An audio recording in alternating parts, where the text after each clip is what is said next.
वो ये है कि आगे क्या करने का इरादा है आपका। तो इसके लिए आप लोगों को हमेशा तैयार रहना है। 10वीं और 12वीं ऐसा स्टेज है जिसके आगे आपका फर्दर जो फ्यूचर में आप जो करने वाले हैं वो डिसाइड होगा। आप चाहे तो साइंस ले सकते हैं, आर्ट्स ले सकते हैं, कॉमर्स ले सकते हैं, आप चाहे तो टेक्नोलॉजी फील्ड में भी आ सकते हैं। अब ज्यादातर क्या होता है कि घर से और बाकी सारी जगहों से प्रेशर होता है कि बेटा साइंस लेने से ये फायदा है, अगर नहीं हुआ तो सिविल सर्विसेज भी निकाल लेगा। तो ऐसी सारी चीजें सुनने को मिलती है। लेकिन यहाँ पे आपको क्या करना है, आपको अपना टैलेंट पहचानना है कि आप मेजोरिटी किस चीज में ज्यादा इंटरेस्टेड है, ज्यादा फोकस आपका किस चीज में। अगर आपका पढ़ाई लिखाई में ज्यादा फोकस है तो आप अपना वो फील्ड डिसाइड करिए, उसमें फोकस करिए।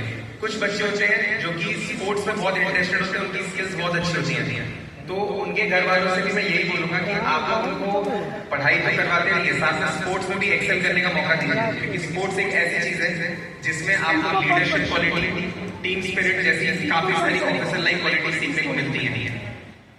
उसके अलावा दूसरी इंपॉर्टेंट बात जो कि बॉर्डर क्षेत्र हो या कहीं पे भी हो, जो ज्यादातर लोग मिस आउट कर जाते हैं, वो होता है एडिक्शन, यानी कि लत। तो लत चाहे वो किसी चीज की हो, चाहे वो दारू की हो, चाहे वो ड्रग्स की हो यानी नार्कोटिक्स मादक पदार्थ की हो, या मोबाइल की हो, ये तीनों ही खराब चीजें हैं।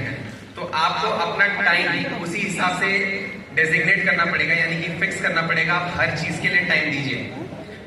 एडिक्शन एक ऐसी चीज है जो कि आपको इनिशियली बहुत ऐसे मतलब क्या बोलते हैं उसको, बहुत ज्यादा अट्रैक्टिव फील करवाएगी आपको, मतलब उसके तरफ आप खींचे चले जाएंगे, लेकिन अल्टीमेटली वो आपका करियर, परिवार सभी से आपको दूर कर देगी। तीसरा मोस्ट इंपॉर्टेंट पॉइंट कि अब आप लोग 10वीं 12वीं में हैं, इसके बाद आपके पास कितने सारे करियर अपॉर्चुनिटीज होंगे जिसके थ्रू आप अपने लाइफ में बेहतर कर सकते हैं। इंपॉर्टेंट ये नहीं है कि आप सिर्फ और सिर्फ सक्सेसफुल बनिए, इंपॉर्टेंट ये कि आप एक अच्छे नागरिक बनिए, अच्छा इंसान बनिए।